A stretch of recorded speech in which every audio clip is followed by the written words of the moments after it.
Bonjour à tous et à toutes et bienvenue sur cette nouvelle vidéo. Aujourd'hui, dans cette vidéo réponse, je vais tâcher de procéder à un tirage afin de répondre à une question qui m'a été posée directement sur Facebook.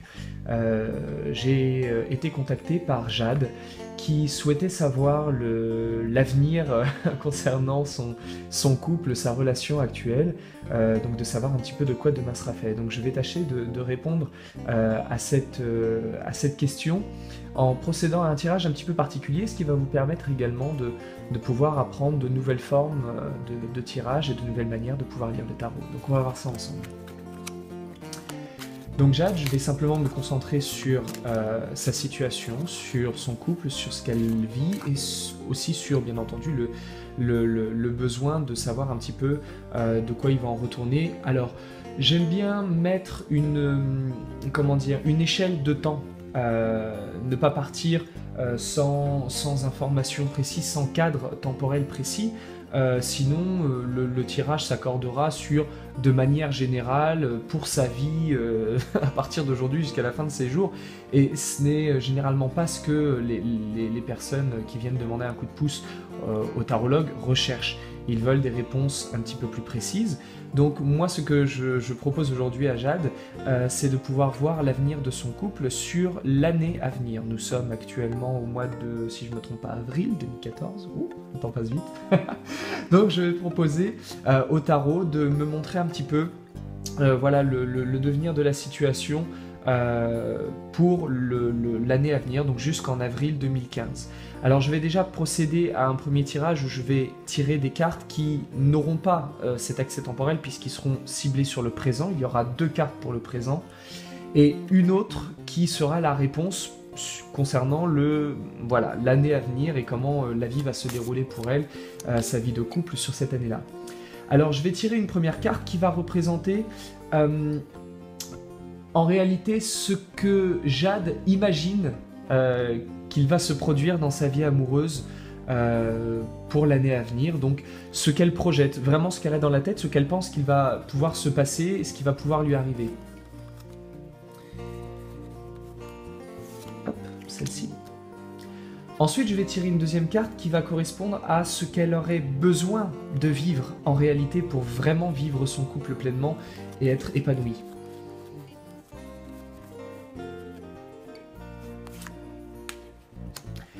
Et enfin, une dernière carte qui va représenter cette fois-ci réellement ce qui va se passer. Nous avons eu ici un côté extrêmement subjectif puisque ça correspond à un besoin. Là, ici, on était purement dans de la projection. La dernière carte va nous montrer réellement ce qu'il en est. Là, c'est ce que je crois qui va se passer et là, c'est vraiment ce qui va se passer.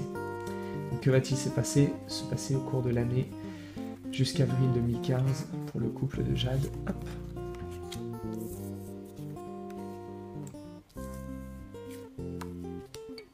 Ok. Et nous allons tâcher de voir ensemble, de décortiquer un petit peu carte après carte pour que vous puissiez en même temps comprendre comment un tirage s'articule et comment on peut interpréter très facilement les cartes d'un tirage, toujours mis en relation bien entendu avec une problématique précise, c'est-à-dire que les mots que l'on va ressortir, les interprétations qu'on va tirer de ces cartes-là ne valent que pour cette question et que pour ce domaine, et après lorsque l'on change de domaine, qu'on change de question et de contexte, bien entendu, on est obligé de modifier l'interprétation pour pouvoir l'adapter évidemment à ce qu'on a envie de savoir. Alors, la toute première carte qui correspond donc à ce que vous imaginez qu'il va se passer, Jade, pour votre vie amoureuse concernant l'année à venir, on trouve la carte qui n'a pas de nom, mais qui à l'origine était appelée la carte de la mort. Alors, pas d'inquiétude, hein, les choses ne sont pas si glauques qu'elles peuvent le paraître. La carte de la mort va nous parler simplement de... Dans votre tête, ce que vous croyez qui va se produire, c'est que vous croyez que votre couple va être peut-être source de fatigue, d'épuisement, peut-être de souffrance, le fait d'avoir envie de passer à autre chose, le fait d'avoir envie de prendre des affaires et de les balancer à travers le mur. Vous avez peut-être crainte également, ça ressort beaucoup dans la carte 13 en ce qui concerne les peurs. Vous avez peut-être peur d'une rupture puisque l'on voit que les deux personnages sont séparés par la faux qui tranche. Donc on a évidemment l'image du couple qui voilà, est coupée, là le couple est séparé. Donc peut-être que vous avez peur dans votre vision de l'avenir de votre couple, que cela se solde simplement par une rupture, ou alors que votre couple soit le fruit de colère, de disputes, bref, pas forcément une vision très agréable de la chose. La seconde carte va représenter votre besoin, ce qui serait bon pour vous de faire au cours de cette année. Et la carte de la justice, c'est une carte assez forte qui a tendance à poser des marques extrêmement dures et sur lesquelles il est important de ne surtout pas passer sans les regarder. Il est très important de s'arrêter dessus. La justice nous dit « Stop, arrête-toi et pose-toi des questions. Demande-toi si ce que tu vis est vraiment bon pour toi.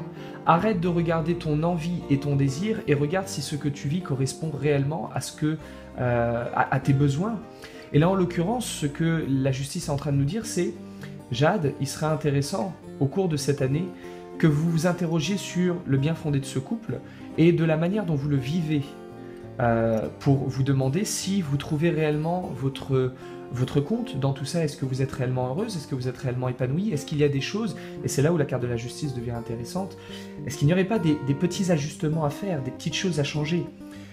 La carte de la justice nous dit aussi souvent, quand elle apparaît parfois en conseil, comme étant une indication, une invitation à dire les choses franchement, sans se laisser emporter par ses états d'âme. On n'est pas comme dans la carte 13 qui, elle, nous parle de colère et le fait de lancer tout ce qu'on a sur le cœur. La carte de la justice vous invite davantage à poser les faits, à dire ce qui est. Et là, au niveau du besoin, le besoin qui apparaît ici serait évidemment de pouvoir enfin exprimer ce que vous désirez au plus profond de vous-même, et ce qui correspond à un besoin, et pas forcément à une envie.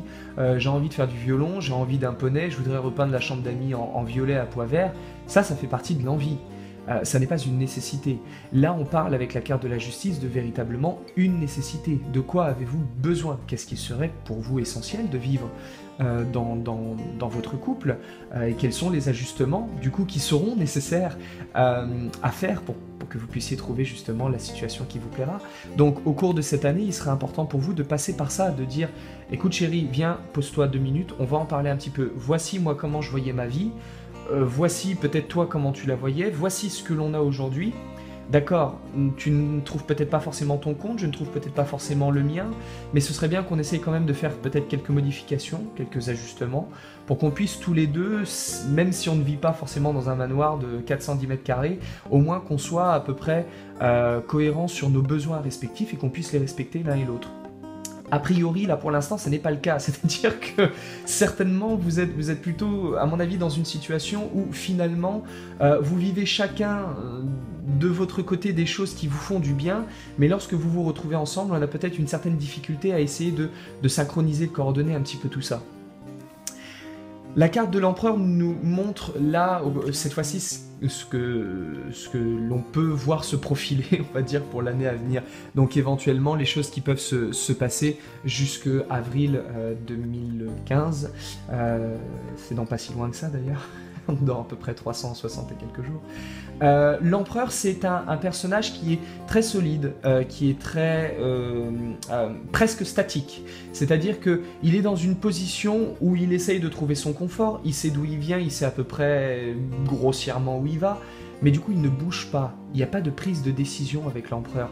Je suis dans un cadre, ça me colle peut-être pas forcément, parce que être assis comme il l'est, c'est pas forcément ce qu'il y a de plus confortable. Mais ce qui est confortable, c'est de savoir qu'on a un siège.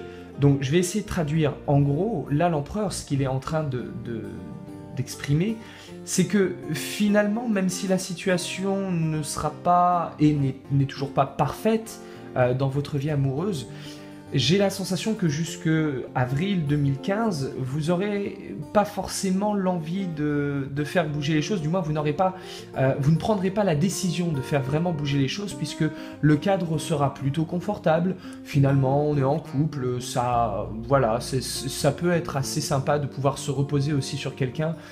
Et du coup, pas forcément l'impulsion, pas forcément l'acte de faire bouger les choses, et d'accepter de passer par ça, même si quelque part vous imaginez que ça pourrait se produire. l'idée de tout envoyer valser, d'envoyer balader, et de dire ok stop, maintenant ça suffit, j'en peux plus. Finalement, l'idée d'avoir un couple, d'être en couple, d'avoir un ménage et d'essayer justement de construire à deux, aura quand même ce petit quelque chose d'assez confortable qui finalement fera que c'est pas dit que vous désiriez réellement faire bouger les choses, et m'est d'avis que d'ici avril 2015, vous n'aurez pas forcément pris de grandes décisions pour essayer d'aménager concrètement votre vie professionnelle.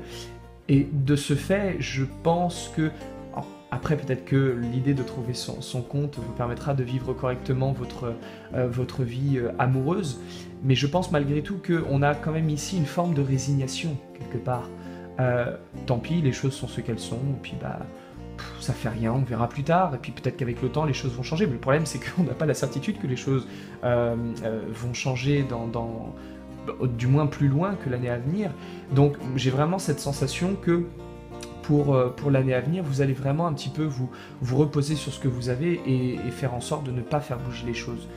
Donc ça c'est pour un premier jet. Bien entendu, il sera intéressant par d'autres tirages d'aller voir un petit peu plus loin ce que vous pourriez faire concrètement. Est-ce que de l'autre côté, si votre mari acceptait lui aussi de se poser la question et de venir éventuellement voir un tarologue pour jeter un petit coup d'œil, de voir réellement les événements qui pourraient se produire. Mais voilà, j'arrive à retirer quand même presque une appréhension que quelque chose se brise, et peut-être quelque part le désir de faire bouger un peu les choses parce que vous ne trouvez peut-être pas forcément votre compte, votre couple n'est peut-être pas, ne vous paraît peut-être pas suffisamment solide, ne vous paraît pas forcément équilibré, ou peut-être pas suffisamment épanouissant. Là, on voit véritablement le besoin, la nécessité, c'est impératif pour vous de vous poser des questions, de vous interroger sur le bien fondé du couple et sur son schéma de fonctionnement, et bien entendu sur ce dont vous avez besoin pour vivre de manière heureuse et épanouie. Et puis enfin, finalement, ce qui va se produire, c'est que on n'aura pas cette mise en marche d'un processus de modification. Vous allez rester un petit peu dans ce que votre vie est déjà, puisque oui, même si c'est pas parfait, il y a quand même quelque chose de confortable de pas avoir à chercher quelqu'un d'autre, de pas avoir à essayer de reconstruire ailleurs, de pas avoir d'efforts à faire aussi simplement. Voilà, pour vraiment un petit aperçu très rapide de ce que le tarot peut ressortir comme information, du moins de votre vie actuelle. Alors, la difficulté, bien entendu, d'essayer de répondre par le tarot par vidéo interposée et non pas en direct, c'est que je ne peux pas entendre vos réponses et on ne peut pas essayer d'ajuster précisément la signification du tirage. Néanmoins, je pense que là, on a quand même une interprétation globale qui peut paraître relativement pertinente. Ce sera à vous, bien entendu, d'en juger, et je vous laisserai réagir soit dans le commentaire de la vidéo, soit directement sur Facebook. Vous pouvez me recontacter et on en parlera ensemble. En tout cas, d'ici là, Jade, je vous souhaite une bonne évolution, plein d'amour, et puis n'hésitez pas à venir me revoir et éventuellement à consulter également en privé si vous souhaitez avoir davantage d'informations. Et puis quant à vous, chers amis de YouTube, je vous dis à très bientôt pour une nouvelle vidéo. Voilà. Et en attendant, prenez soin de vous.